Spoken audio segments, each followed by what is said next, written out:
Saludos, bienvenidos amigos. Esto es Iglesia Online. Ya saben que aquí hay 4 sacerdotes que platicamos con algún invitado. Bienvenido Padre Patricio Lynch, bienvenido Padre Daniel, bienvenido Padre Javier Monroy. Saludos, ¿cómo Saludos, ¿qué están? tal? ¿Cómo están? Buenas, un gusto verlos. Igualmente un gusto verlos y hoy pues con mucho más gusto porque tenemos un invitado con el cual vamos a platicar de situaciones internacionales. Él es Fausto Pretelín Muñoz de Cote. Él es fue profesor e investigador en el Departamento de Estudios Internacionales del ITAM, publicó el libro Referéndum. Es editor y fue editor también y colaborador en diversos periódicos como 24 Horas, El Universal y también Milenio. Ha publicado en revistas como pues el Foreign Affairs, el Le Monde, en Vida y Moda, también en Chilango, en Revuelta. Actualmente es editor y columnista en el diario El Economista. Bienvenido, Fausto. ¿Qué tal, Fray Acero? Gusto saludarle. Encantado. Gracias por la invitación. Pues con mucho gusto, te hemos invitado porque estamos viendo a través de las noticias que nos llegan por la fuente que es fidedigna y fiable de la Iglesia, que es Vatican News, cómo en el Ángelus y en otros lugares el Papa Francisco está apelando a la paz, no solamente en Medio Oriente, sino también en Ucrania. Desde antes de Navidades hemos visto cómo hay movimientos en la frontera de este país, movimientos que van afectando a Rusia, incluso a China. Es en un lugar donde estratégicamente la geopolítica se está moviendo nuevamente y desde hace unos días la OTAN, Europa, como que están enfrentadas a las políticas de Rusia. Y bueno, pues el Papa nos dice que tenemos que invocar en la oración a la paz, pero sí nos gustaría que nos explicases, Fausto, qué está pasando en esta región y cómo lo ves tú desde tu perspectiva, desde tu dimensión y los estudios que traes como internacionalista, como académico, ¿qué soluciones posibles ves? ¿Llegaremos a la guerra?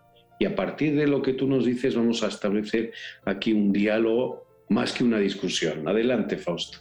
Bueno, sí, mire, Fray Acero, yo creo que es complejo, evidentemente, el tema, pero nos tenemos que circunscribir, por ejemplo, en la anexión a Crimea, ¿no? Por parte de Rusia en el 2014. Es un momento difícil, complejo, en el sentido de que Rusia pone a prueba, ¿no? Pone a prueba a Occidente, pone a prueba en este momento a Estados Unidos, y sobre todo tiene un objetivo quizás muy claro, que es debilitar a la Unión Europea.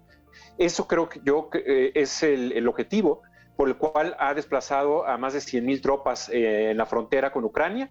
Hay que recordar que en la parte este de Ucrania hay dos regiones, Donetsk, Lugansk, que de alguna forma es una región prorrusa, o son dos regiones prorrusas. Hay muchas personas que de alguna manera están más a favor del presidente Putin que a favor del presidente ucraniano. Es Rusia quien está inconforme con la posibilidad de Ucrania y que Georgia también puedan ingresar a la OTAN. La OTAN, Fray Acero, ha estado muy debilitada en los últimos años, pero también ha estado debilitado el presidente Biden. Hay que recordar que viene de una salida de Afganistán con un alto costo social y sobre todo un costo también con sus aliados europeos que no fueron avisados, que fueron sorprendidos, inclusive los propios británicos. Y en ese sentido creo que esta es una ruta crítica muy clara del presidente ruso, es decir, poner a prueba a Occidente, aprovechar que está débil el presidente de Estados Unidos, aprovechar débil la OTAN y sobre todo las grandes fisuras en la Unión Europea. Vemos a una Alemania que no va a enviar armas a Ucrania, vemos a una Alemania que está a punto de activar el gasoducto Nord Stream 2, un gasoducto que de alguna forma podría sortear el paso a Ucrania y el paso a Polonia de su gas y hacia Europa, hacia la parte de Alemania. Y en ese sentido, desde Donald Trump, que estaba inconforme con ese gasoducto, hasta el propio Biden, que también está inconforme con ese gasoducto, creo que los aspectos geopolíticos en esa zona son de alguna manera los que sobresalen en este conflicto. Gracias, Fausto, bienvenido, es un gusto tenerte y bueno, escuchar también esta explicación, ¿no? Creo que nos ayuda a todos a poder profundizar un poco más lo que está pasando.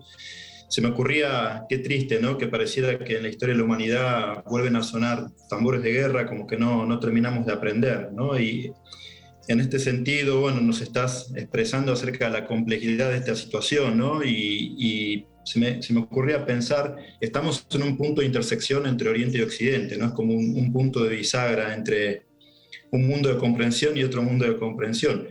¿Qué significaría? Porque me parece que hay mucho de simbólico también en esto, ¿no? Porque otra vez esta oposición entre Oriente y Occidente, ¿no? Se vuelve a repetir la historia. ¿Qué análisis geopolítico realizás, ¿no? De que en lo simbólico, de que sea justo en este punto medio, ¿no? Este puente entre Oriente y Occidente. Bueno, yo creo que es interesante el comentario, padre Patricio. Es importante recordar quizás los últimos 4 años, es decir, el gobierno de Donald Trump fue un gobierno que de alguna forma socavó a las instituciones democráticas de su país, pero fue aliado de autócratas o personajes pues que de alguna manera no tienen, digamos, diplomas de honor sobre temas democráticos. Me refiero al tema de Rusia, pero también a China.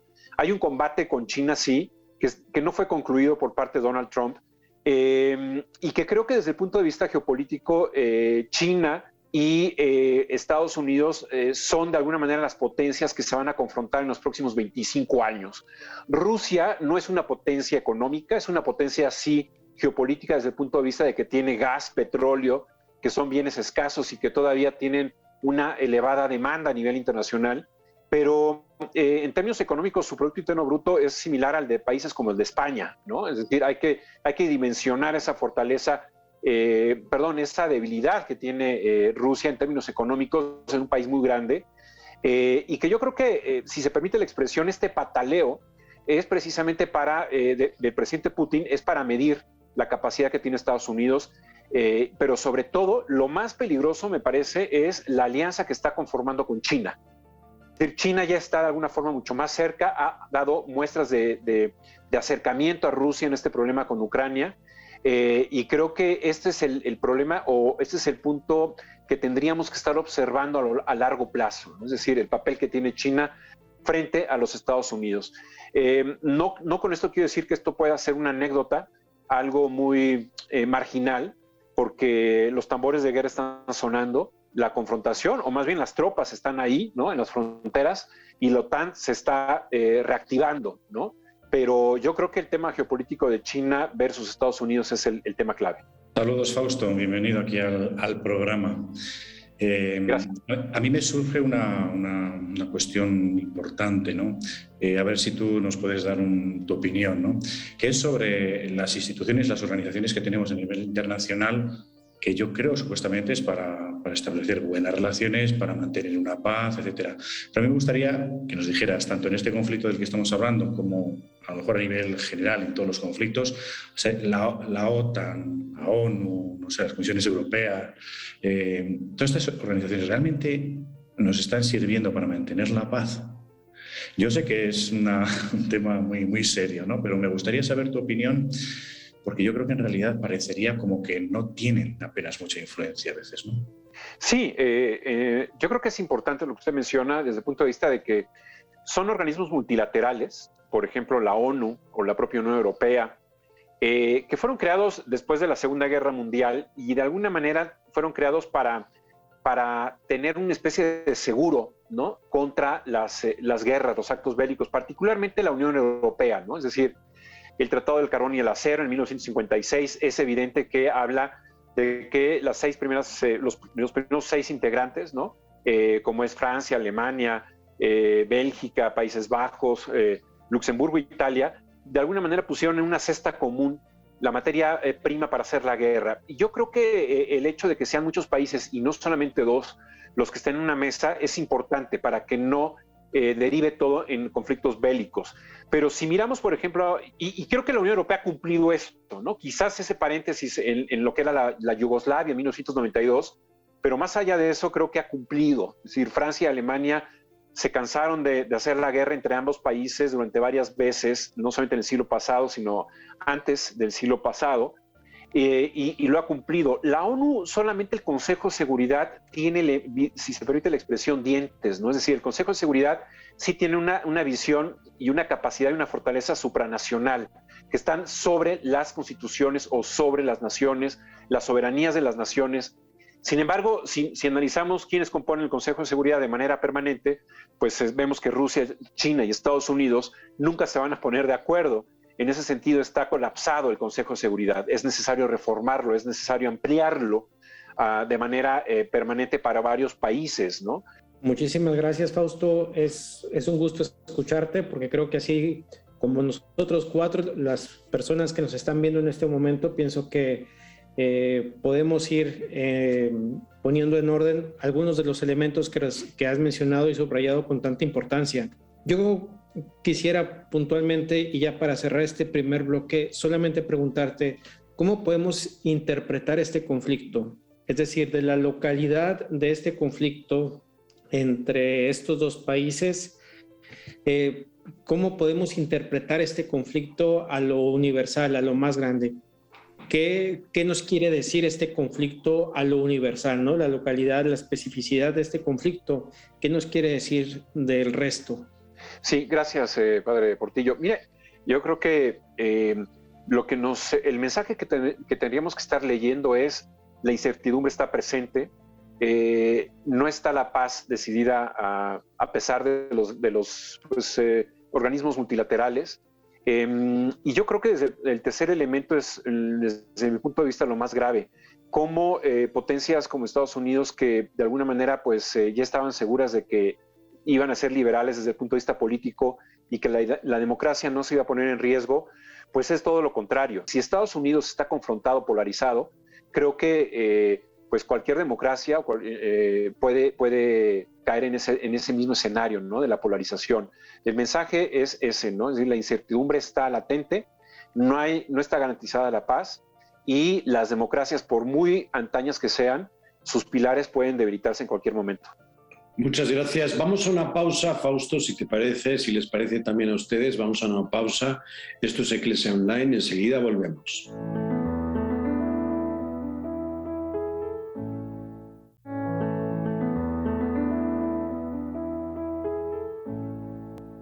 Pues aquí seguimos, esto es Eclesia Online, están con nosotros el padre Patricio Lynch, está el padre Javier Monroy, el padre Daniel Portillo, y tenemos a un invitado que nos está contando qué está pasando internacionalmente en Europa, en Rusia, qué está pasando también en otros lugares, porque pues tenemos el problema de Yemen, también en República Centroafricana, incluso en Filipinas, en algunas islas, en lo que es Vietnam. También en Camerún, por ejemplo, pues están las relaciones bastante tensas, países en donde se está caldeando la guerra, y por lo que vamos viendo, Fausto, hay un interés económico. En principio, aquí hay también una guerra del gas entre el norte de África y Europa, en donde España también se ha visto afectada. Es una guerra de recursos naturales, en donde se han economizado, y pues a través de esos recursos están haciendo también una guerra de a ver quién puede más o quién quiere más. ¿Tú crees que es posible que en unos meses, en unas horas, podamos ver una guerra entre Ucrania, pero en definitiva es entre Rusia, Oriente, Occidente, China, Rusia, Estados Unidos, la OTAN? Bueno, es difícil el pronóstico. Es más probable que no haya, porque de alguna forma lo que puede llegar a perder el presidente ruso es mucho, ¿no? Es decir, un bloqueo, ya no digamos de materia prima, productos y demás del comercio de Europa, de Estados Unidos, sino también prácticamente el colapso del intercambio de su sistema financiero bancario con el tema de los dólares, ¿no? Entiendo que con China está trabajando un sistema paralelo que de alguna manera ya no depende de esos sistemas occidentales en los bancos prácticamente de Rusia. Pero mi punto de vista es simplemente que el presidente ruso está midiendo, como se dice en México, el agua a los camotes, para ver cómo reacciona. Occidente. Y creo que en Estados Unidos ha ido variando su discurso. Hace 2 semanas, digamos que Estados Unidos decía que era un ataque inminente y pidió inclusive a los familiares de sus diplomáticos en Kiev, en Ucrania, que desalojaran el país. Esto no gustó inclusive al propio presidente de Ucrania, Zelensky, y tuvo que revirar a Estados Unidos, ¿no? Hay conflictos que de alguna manera también agregan problemas allá del por sí conflicto, ¿no? Me refiero a Reino Unido, en donde el primer ministro Boris Johnson tiene una crisis doméstica muy fuerte, en donde podría estar perdiendo o renunciando, lo pueden sacar, ¿no? De Downing Street, precisamente porque cometió, violó, ¿no?, leyes, normas de confinamiento cuando él mismo las propuso durante la etapa grave, ¿no?, de esta pandemia. Entonces, o Francia, que tiene elecciones presidenciales en abril. Es decir, hay elementos domésticos que agregan incertidumbre al ya de por sí complejo problema entre Rusia y Ucrania. Pero yo creo que no habrá ese conflicto, simplemente pues están moviendo es una etapa como de preámbulo, ¿no?, de un conflicto bélico, en donde las campañas de comunicación son muy, muy importantes, ¿no? Vemos como Deutsche Welle ya sale de Rusia por orden del gobierno Putin, porque un día antes RT, ¿no?, Russia Today, pues sale de Rusia o ordena el canciller alemán la salida. Creo que son persuasiones, ¿no? ¿Cómo incluso, agarran los medios de comunicación para cerrar puertas y que nadie obstaculice lo que yo pienso, lo que yo quiero, cómo utilizan la comunicación? Es cierto esto último que has dicho, cómo han cerrado la Deutsche y el Russia Today, han cerrado sus propios estudios y sus corresponsalías, ¿no? Y bueno, pues seguimos en esta época, en el siglo XX, censurando, ¿no? Y me imagino que en Ucrania el Internet no funcionará como está funcionando en Estados Unidos. Patricio creo que tiene una pregunta. Sí, igual una corrección, Acero. Estamos en el siglo XXI, ¿eh? Sí, exactamente, gracias. Siempre tan agudo usted. Pero pensaba, Fausto, quería traerte a colación 2 expresiones, ¿no? Una que la vas a conocer porque la leí, es de tu autoría, y también una frase del Papa para ver si estás de acuerdo o no con su diagnóstico. Leí que vos hablás de guerra híbrida, ¿no?, de un estado de guerra no declarada en esta situación. En ese sentido, te quería preguntar a qué te referís con eso. Y por otro lado, si estás de acuerdo o no con este diagnóstico de Francisco, que varias veces a lo largo de su pontificado él habla de que estamos en una tercera guerra mundial a pedacitos, ¿no? Sí, es interesante, Padre Patricio, porque los dos comentarios de usted se relacionan. La guerra híbrida es un concepto en donde se utiliza mucho la tecnología del siglo XXI. Es decir, son las redes sociales las que están de alguna manera ganándole protagonismo a los medios de comunicación ortodoxos o convencionales, ¿no? Es prensa, radio, televisión. Ahora se discute más en las redes sociales, se ataca mucho en las redes sociales, pero se puede mentir mucho en las redes sociales, ¿no? Es decir, la mentira, digamos que es lo que impera. Es muy fácil, ¿no?, de alguna forma crear eventos, críticos alrededor de las redes sociales o inventarlos, efectos de las vacunas, comentarios de presidentes y demás, cómo se pueden llegar a alterar, ¿no?, dentro de las redes sociales. Digamos que Rusia, tenemos antecedentes de que en las elecciones del 2016 en Estados Unidos participó activamente, ¿no? Se habla de que es Donald Trump el primer presidente prorruso. Es decir, ¿por qué? Porque Rusia atacó a través de las redes sociales a Hillary Clinton, ¿no?, a su contendiente. Y eso es realidad, ¿no? Ya ha habido una investigación profunda, se llevó a juicio político inclusive. Hubo, hay mucha información al respecto.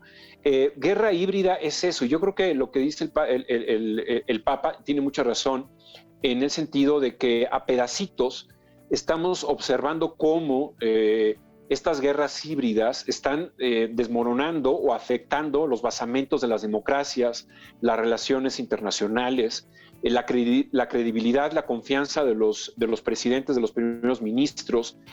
Vemos cómo un primer ministro en Reino Unido pues, prácticamente miente, o en el caso de México lo mismo, y no pasa absolutamente nada. Estamos ya cada vez más familiarizados por la mentira y se ha, creo que, desvirtuado, ¿no?, las relaciones diplomáticas precisamente a través de este tema. Creo que tiene mucha razón porque hay pedazos como de rompecabezas, ¿no?, figuritas. Lo vemos con las vacunas, en donde los países menos desarrollados tienen un porcentaje mínimo de vacunación entre su población. Hay poca solidaridad en los países y en la propia ONU a través de mecanismos como COVAX para repartir estas vacunas. La guerra híbrida es eso, es decir, las fake news, ¿no? Es de alguna manera contaminar a los medios serios y por este enorme tsunami, ¿no?, que son las redes sociales, y lo vemos en Brasil con Bolsonaro, que también es un presidente que miente mucho. Entonces, sí, yo creo que sí tiene mucha razón el Papa. En esta parte, la colaboración o participación que han tenido no solamente el Papa Francisco, sino anteriormente también los otros papas en los conflictos bélicos, por ejemplo, aquel conflicto entre Argentina y Chile que llegó a tener la participación Juan Pablo II, en algunas otras participaciones donde los papas han intervenido en este tipo de situaciones, ¿cuál consideras tú? Porque siendo que la gente que nos mira en su mayor parte es gente católica, practicante, ¿cómo puede ser la iglesia puente, portadora en ese sentido de paz? ¿O dónde consideras tú también la participación que incluso, llamémoslo incluso a nivel diplomático, pudiera realizar esto, ¿no? Porque el Papa, a través de distintos mensajes, recuerdo nada menos el 2 de noviembre la visita que hacía al cementerio francés, donde se detuvo en una tumba que decía desconocido muerto por Francia, y hablaba el Papa en su homilía que esa es como la tragedia de la guerra también, ¿no? Quien muere sin nombre, es decir, mueren justamente como héroes de la patria, pero en un abismo de la nada. Por eso señalaba él en aquella ocasión que las tumbas son este grito de la paz, ¿no? Que se dirigen a las sociedades, que se dirigen a las comunidades, a los países en conflicto, pero también a la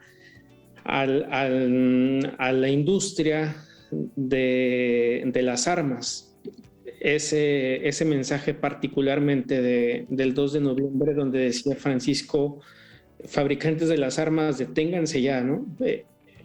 Este tipo de intervenciones, tanto sea de la Iglesia Católica como de otras iglesias, otras denominaciones incluso, ¿qué impacto pueden llegar a tener concretamente? Sí, es interesante porque creo que en esta época la paz y sobre todo la verdad, ¿no? La verdad son bienes escasos, ¿no? Yo creo que el Papa tiene un activo muy importante de dar un mensaje, ¿no?, de paz. Puede ser evidentemente un personaje que pueda mediar, ¿no? No digo entre conflictos, pero sí un personaje al que se le tenga que voltear a ver, ¿no?, en momentos críticos como los que vivimos.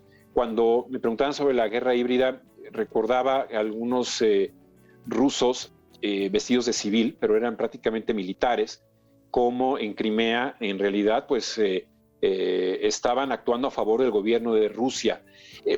Esas mentiras o ese aspecto, digamos, muy difuso, en donde no se identifica la bandera y demás, yo creo que ese es el mensaje, es la metáfora, ¿no? Es decir, el mensaje es, hay mucha mentira alrededor de las relaciones internacionales, hay mucha mentira inclusive en actos de guerra, ¿no? Porque inclusive en la guerra hay protocolos, ¿no? Y si ni siquiera ya se cumplen ese tipo de protocolos en los actos bélicos, pues estamos ya en un escenario, en un estadio muy lamentable. Y creo que aquí es donde entra el mensaje del Papa. Siempre los mensajes del Papa son, pues tratan de brindar apoyo, ¿no?, en momentos críticos, siempre son consoladores, y creo que en esta etapa se aplaude mucho, ¿no? Fausto, nos tenemos que ir. Una pena que estemos hablando en relaciones internacionales de guerra en este siglo XXI, lo subrayo para que el padre Lynch no diga después nada. Muchísimas gracias por estar con nosotros, por explicarnos qué está pasando en el mundo, esta es tu casa, Iglesia Online. Y gracias Javier Monroy, gracias Daniel Portillo, gracias Patricio Lynch. Un gusto. Gracias, Fausto. Gracias a todos. Chao. Gracias, Fausto. Gracias a todos, saludos. Nos vemos en un próximo programa y no se olviden, esto es Iglesia Online. Nos seguimos viendo, hasta la próxima.